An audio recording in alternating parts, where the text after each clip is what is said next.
네. 오늘도 예배하는 여러분 한 분 한 분 모두에게 하나님의 그 크신 은혜가 임하기를 간절히 소망합니다.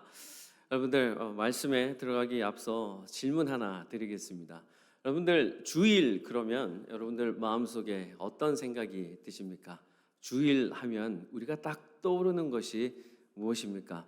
특별히 우리 교회 다니는 우리 성도님 여러분들은 주일 하면 이 예배당에 우리 함께 모여서 하나님을 예배하고 하나님을 찬양하고 또 선포되는 그 말씀을 기대하는 마음으로 나아오는 것, 바로 그게 우리가 생각하는 주일이 될 것입니다. 그러면 여러분 수요일 이 7시 30분이라는 말을 들으면 그 단어를 생각하면 어떻습니까? 이 자리에 함께 있고 또 우리가 온라인으로 함께 예배 드릴 수 있는 일주일의 딱 중간이 되는 지점, 또 그리고 주일을 기다리는 그런 마음으로 함께 나와 예배하는 것, 그것이 수요일 7시 30분이 될 것입니다. 우리에게 주일, 수요일이 이처럼 이런 의미로 다가오는 것처럼 이 유대인들에게는요, 금요일 저녁부터 시작되어서 토요일 저녁까지 그 끝나는 안식일, 그것이 그들에게는 마치 생명과도 여겨지는 아주 중요한 날이지 않을 수가 없는데요. 오늘 이 본문의 배경이 되는 바로 그 안식일입니다. 여러분들 우리가 좀 더 이해를 돕기 위해서 이 안식일에 대해서 좀 알아보면 좋을 것 같은데요. 안식일 단어 그대로 한다면 한번 넘겨주시겠습니까? 네, 안식일의 뜻 바로 이 쉬는 날입니다. 히브리어 동사로 샤바트인데요. 이 샤바트 쉬다라는 뜻입니다. 자, 그렇다면 여러분 이 안식일의 기원은 어디서부터인가라고 한번 생각해 본다면요. 그 기원은 창조에 있다는 것을 우리가 알 수 있죠. 창세기 2장 2절에서 3절까지의 말씀입니다. 하나님이 그가 하시던 일을 일곱째 날에 마치시니 그가 하시던 모든 일을 그치고 일곱째 날에 안식하시니라.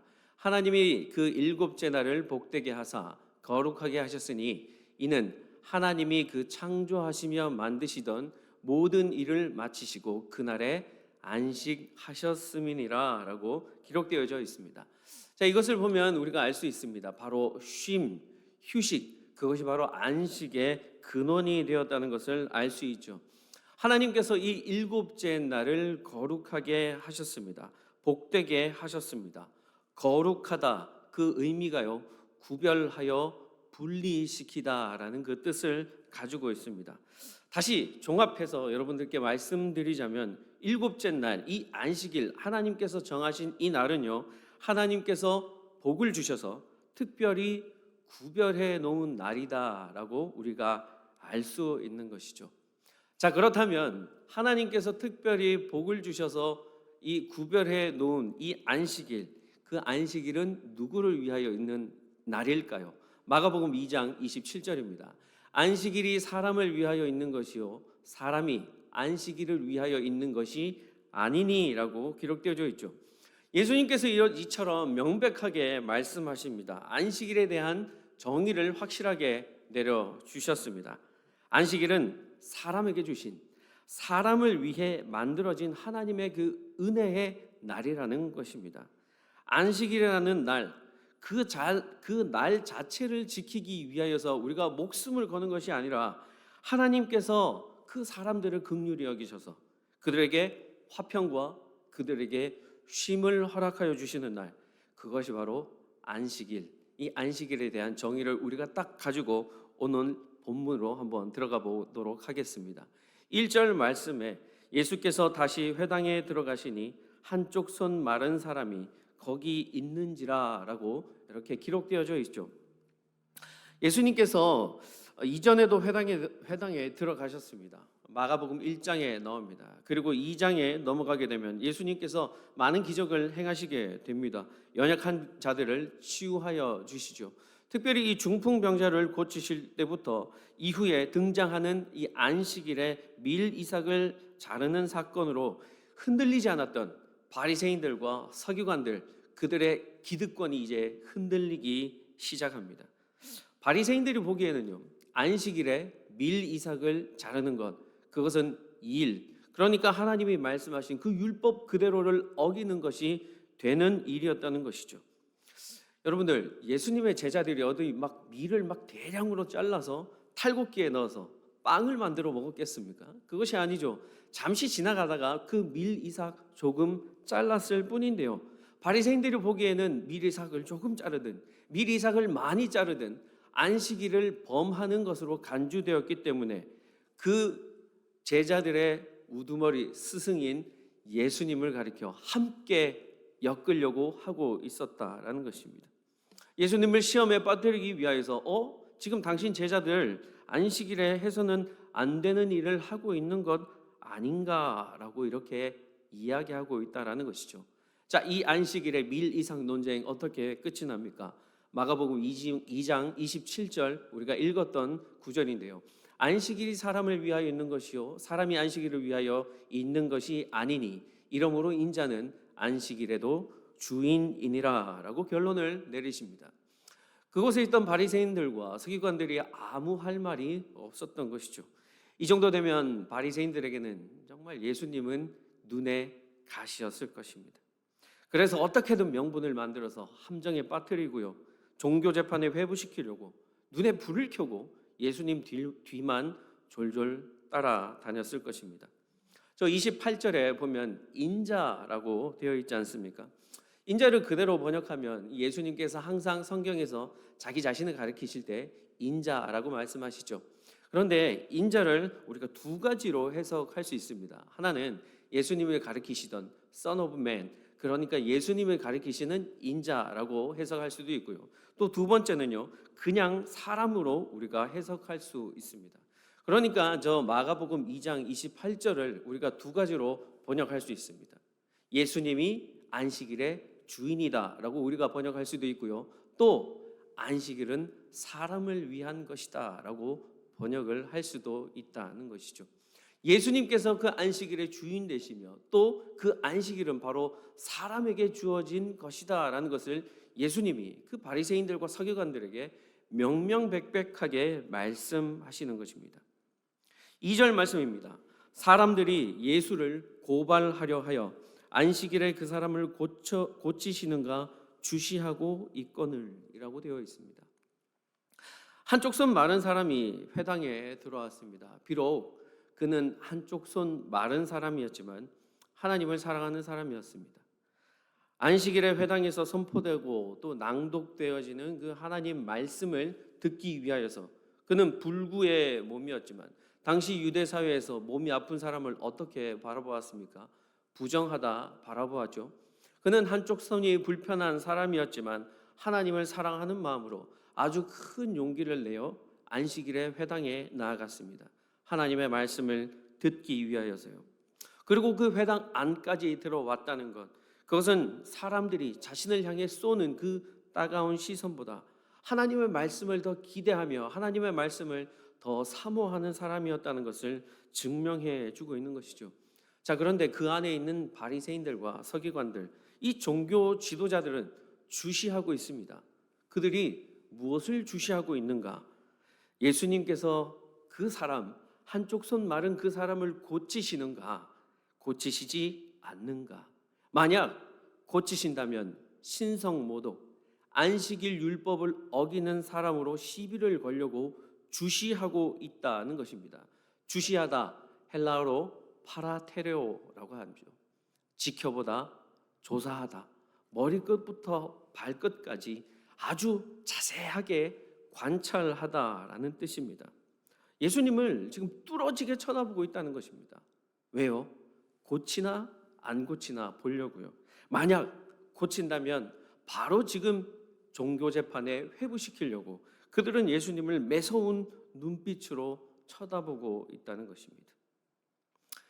연약한 사람을 뒤로하고 그들의 눈은, 그 차갑고 매서운 눈빛은 그들은 온전히 그 한쪽 손 마른 사람에게만 집중되어 있다는 것을 볼 수 있는 것이죠. 여러분들 한번 상상해 보십시오. 만약 내가 지금 한쪽 손이 말라 있습니다. 아니면 어딘가 신체가 불편합니다. 그런데 그 종교 지도자들이 나를 그러한 눈빛으로 어떻게든 하나 꼬투리 잡기 위하여서 그런 눈으로 바라보고 있다면, 그 매서운 눈초리로 날 쳐다보고 있다면 너무나 섬뜩하지 않겠습니까? 동일한 내용을 기록하고 있는 누가복음 6장 6절입니다. 또 안식일에 예수께서 회당에 들어가서 가르치실세 거기 오른손 마른 사람이 있는지라. 의사 누가가 기록한 이 누가복음 6장 6절에는 그 사람의 손이 오른손이라는 것을 확실하게 기록해 놓고 있죠. 일반적으로요, 왼손을 쓰는 사람들보다 오른손을 쓰는 사람들이 더 많습니다. 이 당시 유대사에도 마찬가지였고요. 또 성경에는요, 왼손을 쓰는 것에 대하여서 좀 특이하게 다루기도 합니다. 장자 므낫세에게 왼손을 올려 축복했던 것과, 그리고 사사 에웃을 가리켜 그는 왼손잡이니라라고 이야기했던 것을 보면 그 왼손을 의미하는 것이 좀 특이하다라는 것을 알 수 있죠. 이처럼 보통 모든 사람들은 보통 일반적으로는 오른손을 쓰는데요. 이 외경에서 이 동일한 누가복음 6장 6절에 나오는 저 한 오른손 마른 사람을 외경이 기록하고 있는데, 그의 직업을 가리켜 미장이라고 기록하고 있습니다. 자, 그러니까 그는 오른손으로 미장이 일을 하면서 가족의 생계를 책임졌던 사람이라고 말할 수 있는 것이죠. 자, 그런데 그 사람의 오른손, 즉 미장이 일을 할 수 있는 그 오른손이 말라버렸다. 그것은 무엇을 의미하는 것일까요? 그 가족들의 생계 또한 말라버렸다라는 것을 의미하지 않겠습니까? 지금 사회 지도자 계층에 있는 그 바리새인들과 서기관들, 그 오른손 마른 사람의 생계, 그의 가족들의 일상에 대한 걱정보다는 저 사람이 먹을 것은 있는가, 그 가족들이 굶지는 않는가라는 것을 보기보다는 오직 그들의 시선은 예수님이 안식일에 사람을 고치는가, 고치지 않는가, 그것만 파라테레오, 주시하고 있다는 것입니다. 사회적으로, 경제적으로 이 연약한 자를 돌보기보다는 예수님을 먼저 고발하는 것에 혈안이 되어 있는 그들에게는 형제의 모습이, 자매의 모습이, 그 이웃의 모습이 전혀 들어오지 않았다는 것입니다. 유대인들의 그 안식일의 규정에 대하여서 참 웃지 못할 그런 일이 있는데요. 만약 안식일에 집이 무너졌다 생각해 봅시다. 그리고 그 무너진 집 잔해 속에 사람이 깔려 있다라고 한번 가정해 보겠습니다. 그러면 먼저 유대인들 종교 지도자들이 먼저 나와서 그 사람의 상태를 확인합니다. 그 집더미에 깔려 있는 그 사람 상태를 말이죠. 그래서 지금 당장 목숨이 위험하다라고 판단이 되면 그 사람을 안식일이지만 생명을 구한다고 합니다. 그런데 만약에 와서 그 사람의 목숨이 그렇게 지장이 없다, 지금 당장 구하지 않으면 죽지 않는다라고 판단이 된다면 그 집이 무너진 집더미 속에, 그 잔해 속에 팔이 끼어서 움직이지 못하든지 다리가 끼어서 그 다리가 아프다고 할지라도 그 목숨이 재장이 없으면 안식일을 어기지 않기 위하여서 그 사람을 구해주지 않는다 하죠. 그 사람에게 이렇게 말한다고 합니다. 내가 지금 보니까 너 죽지 않을 것 같아. 그러니까 우리가 안식일을 온전히 다 지키고 그 다음날 와서 너 구해줄게. 너 잠시만 기다리고 있어라 라고 이야기한다고 하죠.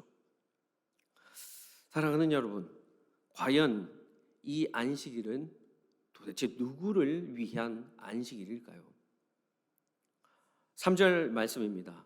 예수께서 손 마른 사람에게 이르시되 한가운데 일어서라 하시고, 저는 지금 여러분들보다 이 강단에 좀 높은 위치에 있습니다. 계단 한 3개, 4개 정도 높은 위치에 서 있죠.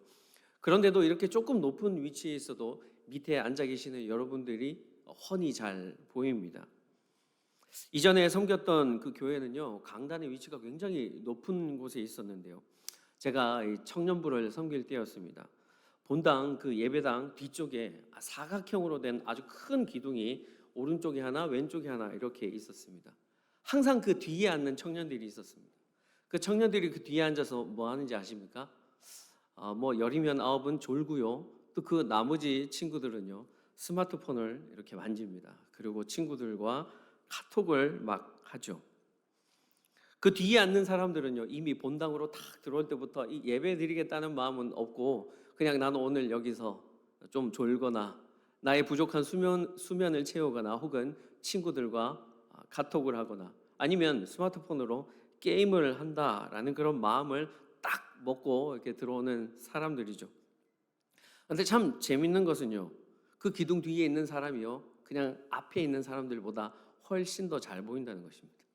그 뒤에 앉아서 무엇을 하는지, 침을 질질 흘리면서 졸고 있는지, 아니면 스마트폰으로 게임을 하다가 아쉽게 그 스테이지를 넘기지 못해서 아쉬워하고 있는지, 그 표정 하나, 미묘한 표정까지도 더 잘 보이는 것이 그 기둥 뒤라는 것이죠. 그러면 행여나 저랑 눈이 마주치면 이 기둥 사이로 이렇게 숨죠. 근데 그 모습까지도 너무나 잘 보이는 것이죠. 여러분들, 예수님께서 가버나움 회당에서 무리들을 가르치고 계십니다. 그 성지순례를 하다 보면 그 가버나움 회당을 복원시켜 놓았는데요. 정말 그 예전에 그 가버나움 회당 그대로 그 모습 그대로를 복원시켜 놓았는지 아니면 좀 더 웅장한 모습으로 좀 더 멋진 모습으로 회복시켜 복원시켜 놓았는지 그 회당의 이 강단이 굉장히 높다고 합니다. 지금 예수님께서 그 회당에서 가르치고 계시죠. 하나님의 말씀을 가르치고 계십니다. 그 높은 곳에서 계셨던 그 예수님에게 한쪽 손 마른 사람이 딱 들어왔을 때 그 사람이 보이지 않으셨을까요? 당연히 보였다라는 것입니다. 그 사람이 더 잘 보였다라는 것이죠. 높은 곳에 있으면 상대적으로 위치적으로 그 사람의 특이점이 좀 더 잘 들어오기 마련이죠. 그리고 그 한쪽 손 마른 사람, 그 사람은 자신의 그 부정한 모습을 감추기 위하여서 옷자락 속으로, 옷 소매 속으로 자신의 손을 숨겼을 것입니다. 그런데 그 모습까지도 예수님의 시선에는 너무나 더 잘 들어왔다라는 것이죠. 그 사람의 손, 어느 편 손이 말랐는지에 대한 것도 예수님은 놓치지 않으셨습니다. 오른손이었습니다. 그 사람이 하는 일은 미장이입니다. 그러면 그 미장이 일을 할 수 없었을 것입니다. 그래서 예수님께서는 그와 그를 비롯한 아내와 사랑하는 자녀들의 그 생계가 염려되셨을 것입니다. 정작 마른 것은 그의 오른손뿐만이 아니었을 것입니다. 가족을 부양해야 하는 그의 염려와 근심, 또 사람들로부터 곱지 않은 시선을 받는 그는 정신적으로도 많이 말라 있었을 것입니다. 예수님께서는 그의 육체적 마름과 정신적 마름을 동시에 보고 계셨던 것이죠. 그런 그에게 예수님께서는 말씀하십니다. 한가운데 일어서라. 형제여, 그 자리에 일어서시오. 그리고 한가운데로 나오시오. 이것이 좀 더 원문에 가까운 해석이라고 합니다. 형제여, 그 멀리 계시지 마시고 그 자리에서 일어서시오. 그리고 이 한 중간으로 한가운데로 나오시오. 예수님께서는 자신을 뚫어지게 쳐다보고 있는 그 유대 종교 지도자들의 시선은 아랑곳하지 않으시고 그 손 마른 사람에게 일어나서 한가운데로 나오라 말씀하십니다. 이때 그 자리에서 예수님의 그 빌미를 어떻게든 잡고자 기다리고 있었던 그 종교 지도자들 무슨 생각을 하고 있었겠습니까? 자, 이제 조금만 있으면 한가운데로 나와서 예수님께서 고쳐 죽이시겠지. 그러면 안식일 규정을 그 율법을 범하는 것이니 이제 됐다. 이제 절대 딴소리 하지 못할 것이다. 현장에서 잡았으니 이제야 드디어 예수를 잡아 넣는구나. 이런 생각을 하면서 그 한쪽 손 마른 사람을 예수님께서 고치기만을 기다리고 있었을 것입니다. 정말 그들이 그 한쪽 손 마른 사람 고쳐주기를 그 사람의 생계와 그 사람의 육신이 가여워서 염려가 되어서 고쳐주기를 기다렸을까요? 그것이 아니죠. 그들에게는 한쪽 손 마른 사람, 그 사람은 안중에도 없습니다. 그의 눈에는 들어오지도 않습니다. 오히려 그 사람은 자기의 의를 이룰 수 있는 아주 좋은 도구가 되었을 뿐입니다. 그의 아픔에는 일도 관심이 없습니다. 예수님을 잡아 종교 재판에 넘기기에 너무나 좋은 구실로 사용할 수 있는 사람이었다는 것이죠. 자, 그런 그들에게 예수님께서 한가운데로 나오라 하시고 고치시지 아니하시고 오히려 그들에게 질문을 던지십니다. 4절입니다.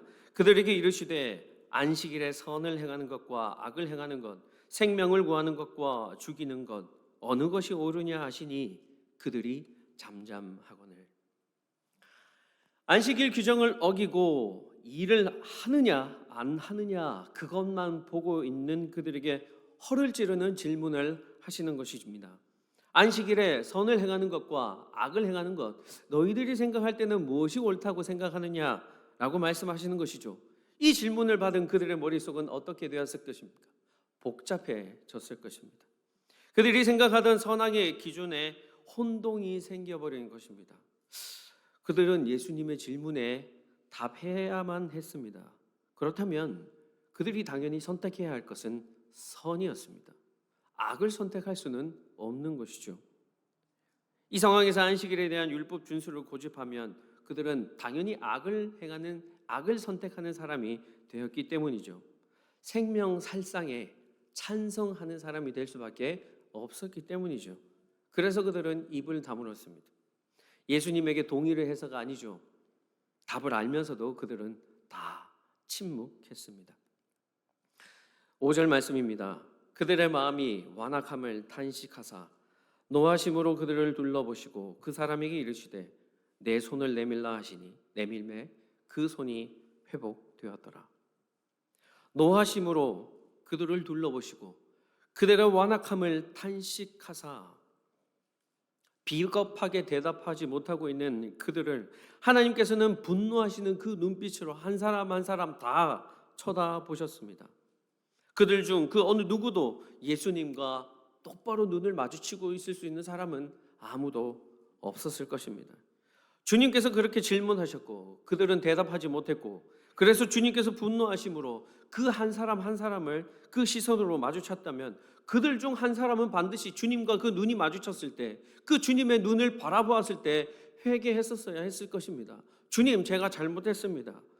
이렇게 한 사람이라도 주님 앞에 돌이켜야 정상이었을 것입니다. 그런데 그들의 모든 마음들은 그곳에 있는 그 종교 지도자들의 마음들은 완악하게 굳어 있었기 때문에 그들은 아무도 돌이키지 않았다는 것입니다. 여러분, 지금 이 손 마른 사람, 한쪽 손 마른 사람이 그 상태가 어땠겠습니까?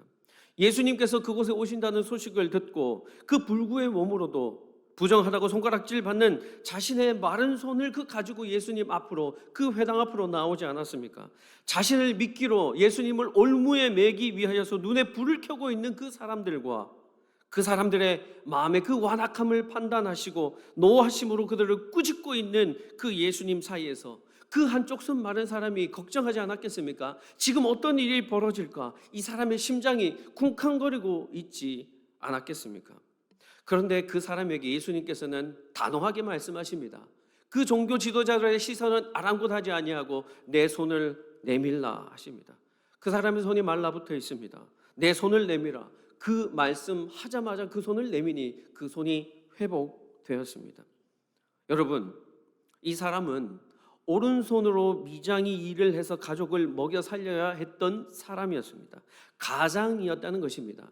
이 사람의 손의 회복이 되었다는 것은 그 사람 육체의 손만 회복되었다는 것을 의미하는 것이 아니죠. 이 사람의 가족의 그 모든 가족의 미래가 회복되었다는 것을 의미하는 것입니다. 그 가정이 완전히 회복되는 것이죠. 그의 아내가, 그의 사랑하는 자녀가 회복되었다는 것입니다. 주님께서는 아셨습니다. 내가 이 사람을 회복시켜주면 저 돌같이 굳은 마음을 가진 그들이 나를 고발하고 모함하고 죽일 모의를 할 것을 알지만 예수님께서는 그 손 마른 한 사람의 가족 모두를 사랑하셨기에 안식일에 공개적으로 손 마른 그 사람을 회당에서 고쳐주셨던 것이죠. 이에 6절 말씀입니다.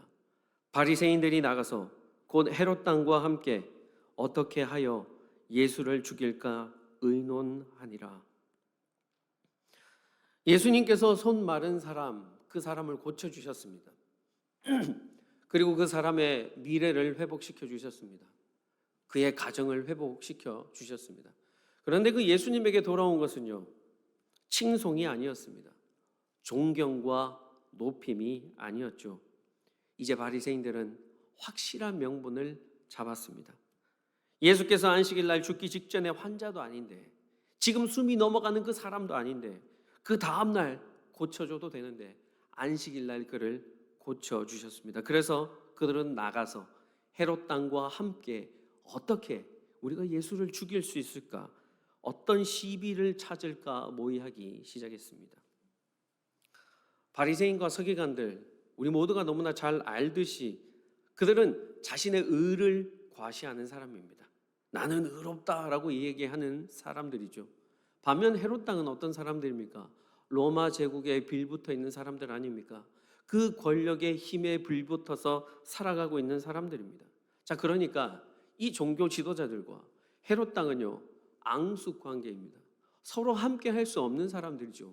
나는 의를 중요시 생각하는 사람이고, 이 사람은 의를 버리고 그 권력 가운데 물질의 욕망의 눈에 멀어서 그들 로마 제국과 함께 하는 사람들이기 때문이죠. 그들은 절대 함께 할 수 없는 사람임에도 불구하고, 물과 기름 같은 존재임에도 불구하고 예수님으로 인해 그들의 기득권이 흔들릴 것 같아 보이자 그들은 힘을 합쳤습니다. 우리 어떻게 예수를 죽일까 모의하기 시작했습니다. 결국 이 모든 과정들이 이 땅에 오신 예수님께서 이 땅에 오신 목적, 즉 대속적 죽음을 향해 한 걸음 더 나아가시기 위함이었다는 것을 우리가 알 수 있게 되는 것이죠. 사랑하는 여러분, 우리는 어느 쪽에 서 있습니까? 내가 모함을 받고 내가 곤욕을 받고 그렇다 할지라도 사람을 살리는 쪽에 서 있는 사람인가? 아니면 내 기득권과 내 욕망을 고수하기 위하여서 서슴없이 사람을 짓밟는 사람들인가? 세상에서는 그 후자가 더 잘 살 수 있습니다. 그런데 안타깝지만 그 후자 쪽을 선택하는 그 사람들, 그들에게 결코 영원한 생명이 있을 수 있다라고 말하기는 어려울 것 같습니다. 사랑하는 여러분, 사랑은 그저 말로 머물지 않아야 합니다. 또한 사랑은 시선으로만 머물지도 않아야 합니다. 사랑은 반드시 실천되어야 합니다. 행동으로 그 사랑이 표현되어야 하는 것이, 그것이 바로 진정한 사랑이죠. 예수님께서는 직접 당신의 그 사랑을 우리에게 보여주십니다. 예수님의 그 공생의 마지막, 그 마지막에 예루살렘 성으로 들어가시죠. 그때 많은 사람들이 예수님을 향해, 그 예루살렘으로 입성하는 예수님을 향해 열광합니다. 자신이 입고 있던 옷을 벗어서 나귀 새끼 안장에 올리고요, 예수님이 타고 가시던 그 나귀 새끼 앞에 깝니다. 종려나무 가지를 꺾어 붉은 양탄자 카펫이 아니라 예수님의 앞에 종려나무와 또 자신이 입고 있던 옷을 깔아서 예수님을 경의를 표합니다. 칭송을 하죠. 누가복음 19장 37절과 38절을 세번역 성경으로 읽어드리겠습니다. 예수께서 어느덧 올리브산의 내리막길에 이르셨을 때에 제자의 온 무리가 기뻐하며 자기들이 본 모든 기적을 두고 큰 소리로 하나님을 찬양하면서 말하였다. 복되시다 주님의 이름으로 오시는 임금님, 하늘에는 평화, 지극히 높은 곳에서는 영광. 자, 지금 이렇게 이야기하는 예수님의 그 입성을 보며 그렇게 얘기하는 사람들, 불과 닷새 뒤에 어떠한 모습으로 변합니까? 예수님을 십자가에 못 박으시오, 예수님을 십자가에 못 박으시오 라고 말하는, 외치는 그 악한 무리들이 바로 그 사람들 아닙니까? 왜 그 사람들이 그렇게 변했습니까? 그들은 예수님께서 일으키신 기적만 보았거든요. 37절에 나오는 자기들이 본 모든 기적을 두고 그 기적만 보았기 때문에 예수님께서 자기에게도 그 기적을 베풀어 주시기를 바랬던 것이죠. 그래서 자기가 입고 있었던 옷을 벗고 종려나무 가지를 꺾어 예수님이 오시는 그 길을 칭송하였다라는 것입니다. 내 욕망을 예수님이 일으키시는 그 기적 속에 투영시켜서 내가 어떻게든 그 기적을, 그 욕망을 내가 한번 이루어 보겠다. 예수님으로 나는 한번 성공해 보겠다. 세상적으로 그렇게 생각했기 때문입니다. 그런데 여러분, 그런 일은 일어나지 않았습니다. 예수님께서 예루살렘에 들어오신 후에 그런 기적을 결코 베푸시지 않으셨기 때문이죠. 그러자 그 열광하던 그 사람들이 이제는 하나 둘씩 떠나가기 시작했던 것입니다.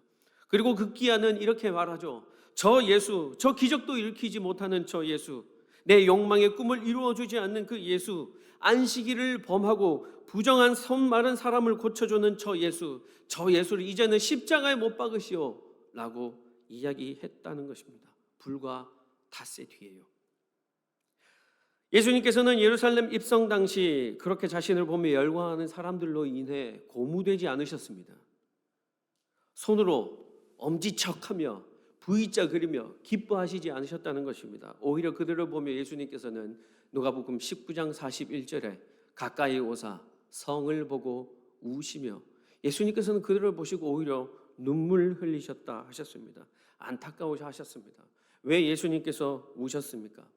평화의 도성 예루살렘의 사람들에게 평화의 대상은 그저 욕망, 자신의 의를 이루기 위한 그 욕심에 불과했기 때문인 것이죠. 그들에게 평화는 자신의 욕망이었고 돈이었으며 물질이었기 때문이었습니다. 사랑하는 여러분, 돈으로는 평화를 사지 못합니다. 진정한 평화는 사람과 사람 사이에 생기는 것이기 때문이죠. 그러기 위해서 진정한 평화의 도성이 되기 위해서는 내 시선이 사람을 향해 있어야 하는 것입니다. 그런데 평화의 성이라는 곳, 그 예루살렘 평화의 성에 사는 사람들이 자신의 욕망만 보고 있는 것이죠. 그래서 예수님께서는 진정한 평화가 없는 그 성을 보시며 우셨던 것입니다. 우리가 오늘 이 본문을 통해 보았듯이 예수님의 시선은 사람을 향해 있습니다. 그는 그 시선만 사람을 향해 있는 것이 아니라 온 몸과 온 관심과 온 마음으로 예수님의 그 사랑을 표현하셨습니다. 그리고 더 나아가서 그 사랑은 자신을 못 박으라 외쳤던 그 사람들을 위해서도 그 십자가 위의 사랑으로 표현되셨습니다. 너 그때 내 얼굴에 침 뱉고 욕했지. 그래서 너는 구원 안 해줄 거야. 그리고 너는 보니까 나를 십자가에 못 박으려고 제일 큰 소리로 말하더라. 그래서 너는 구원해 주지 않을 거야. 예수님께서 그렇게 말씀하시지 않으셨다는 것이죠.